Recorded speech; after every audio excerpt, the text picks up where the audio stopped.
대한민국 도로 위에서 매일같이 벌어지는 전쟁이 있습니다. 총기나 칼을 든 테러범과의 전쟁이 아닙니다. 술에 취한 채 운전대를 잡은 이들이 벌이는 일상의 테러입니다. 우리는 매번 뉴스에서 참혹한 사고 소식을 접합니다. 대나스쿨존에서 아이가 희생되고 새벽 배달을 하던 가장이 목숨을 잃습니다. 그때마다 국민들은 분노하고 정치권은 기다렸다는 듯 무관용 원칙을 외치며 새로운 법안을 내놓습니다. 하지만 현실은 어떻습니까?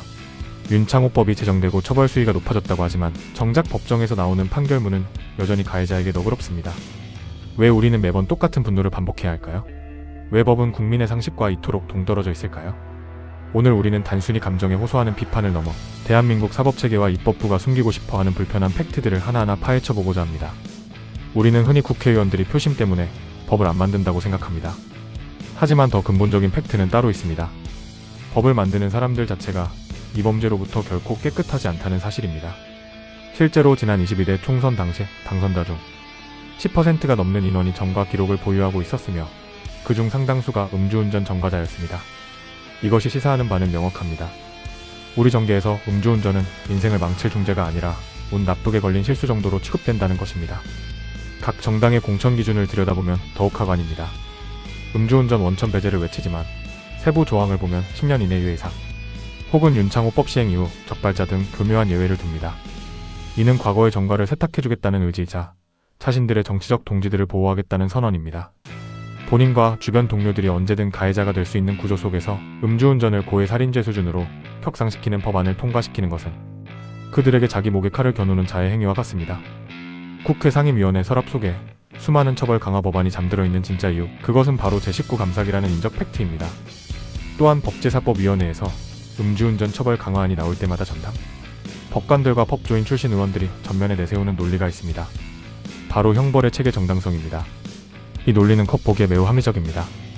대한민국 법체계에서 확정적 고의를 가진 살인죄의 하한선은 징역 5년입니다. 그런데 과실범의 성격이 짙은 음주운전 치사죄의 하한선을 징역 10년으로 높이면 법적 균형이 깨진다는 주장입니다. 즉 고의로 죽인 사람보다 술 마시고 사고 낸 사람을 더 엄하게 벌할 수 없다는 법리적 완결성에 집착하는 것입니다. 하지만 국민의 시각에서 이것은 궤변에 가깝습니다. 음주운전은 운전대를 잡는 순간 이미 타인의 생명을 해칠 수 있다는 위험을 인지한 행위입니다.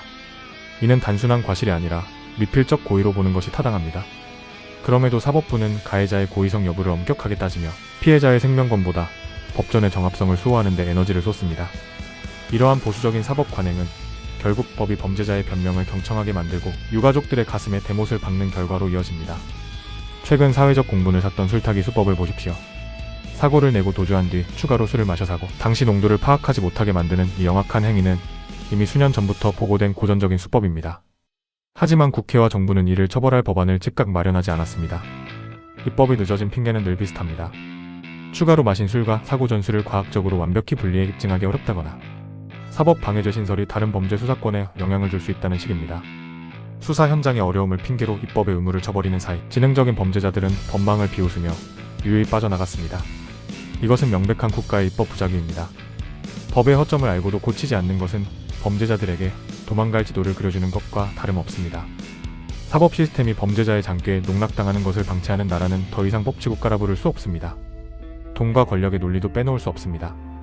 음주운전을 획기적으로 줄일 수 있는 장치인 음주 희동 잠금 장치는 기술적으로 이미 10년 전부터 가능했습니다. 하지만 이 장치를 도입하는 데 수년이 걸린 이유는 설치 비용과 책임의 주체 때문입니다. 장치 설치 비용을 국가가 지원할 것인지 개인이 부담할 것인지를 두고 예산 논리에 밀려 수많은 법안이 폐기되었습니다. 사람의 생명보다 장치 설치비 몇십만 원의 경제적 효율성을 따진 셈입니다. 또한 처벌 수위나 면허 취소 기준을 강화하려 할 때마다 조직적으로 움직이는 이익 단체들의 압박도 실질적인 팩트입니다. 운송 관련 협회나 특정 단체들은 면허 취소 기준 하나에도 위원실에 항의 전화를 쏟아붓고 낙선 운동을 거론합니다. 정치인들에게는 이름 모를 대다수 시민의 안전보다 당장 내 지역구에서 집단적인 목소리를 내는 소수의 반발이 훨씬 더 무섭게 느껴지는 법입니다. 우리가 말하는 표심의 정체는 사실 대중의 목소리가 아니라 조직화된 이익 단체의 협박에 가깝습니다. 결국 법이 개선되지 않는 이유는 우리가 믿었던 것보다 훨씬 더 비겁하고 현실적인 이유들 때문이었습니다.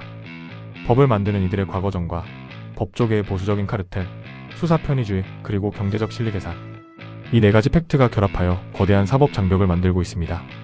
법의 존재 이유는 잠자는 자를 보호하는 것이 아닙니다. 또한 가해자의 장래성을 걱정해주는 도구도 아닙니다. 법은 가해자에 의해 평범한 일상을 빼앗긴 피해자들의 억울함을 대변하고 잠재적인 가해자들에게 엄중한 경고를 날리는 최후의 보루여야 합니다. 이제는 바뀌어야 합니다. 음주운전 전과가 정치인의 훈장이 되어서는 안 됩니다.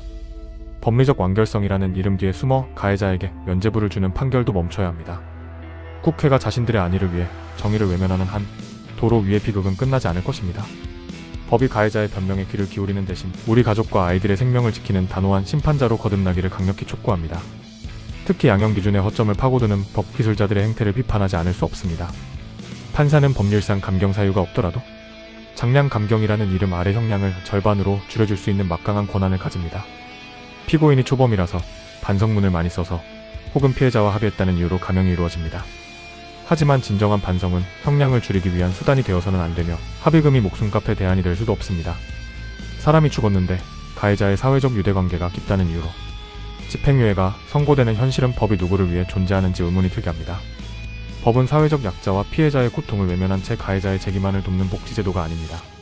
잘못을 저지르면 그에 상응하는 고통을 받는다는 인과응보의 원칙이 무너질 때 법에 대한 신뢰도 함께 무너집니다. 더 이상 입법의 게으름을 표심이라는 단어로 포장하지 마십시오. 음주운전자는 소수이지만 그들로부터 고통받는 국민은 다수입니다. 국회의원들이 진정으로 국민의 표가 무섭다면 음주운전자 소수의 항의보다 선량한 시민들의 생명을 우선시하는 법안을 통과시켜야 합니다. 술타기 방지법, 음주 시동 잠금 장치 의무화, 상습범의 차량 몰수 및 영구 면허 박탈. 이 모든 것이 이미 세상에 나와 있는 대안들입니다. 이를 실행하지 않는 것은 기술의 부재가 아니라 의지의 부재이며 정의의 부재입니다. 우리는 더 이상 도로 위에서 무고한 죽음을 목격하고 싶지 않습니다. 법이 제 역할을 다할 때까지, 그리고 정치권이 자신들의 과오를 인정하고 법 앞에 평등한 정의를 바로 세울 때까지 우리는 끊임없이 질문하고 감시해야 합니다. 음주운전은 실수가 아니라 선택이며 그 선택의 결과는 오롯이 가해자의 몫이어야 합니다. 그것이 우리가 바라는 공정한 사회의 모습입니다. 시청해주셔서 감사합니다. 여러분의 생각이 이 세상을 바꾸는 힘이 됩니다. 댓글로 여러분의 목소리를 들려주십시오.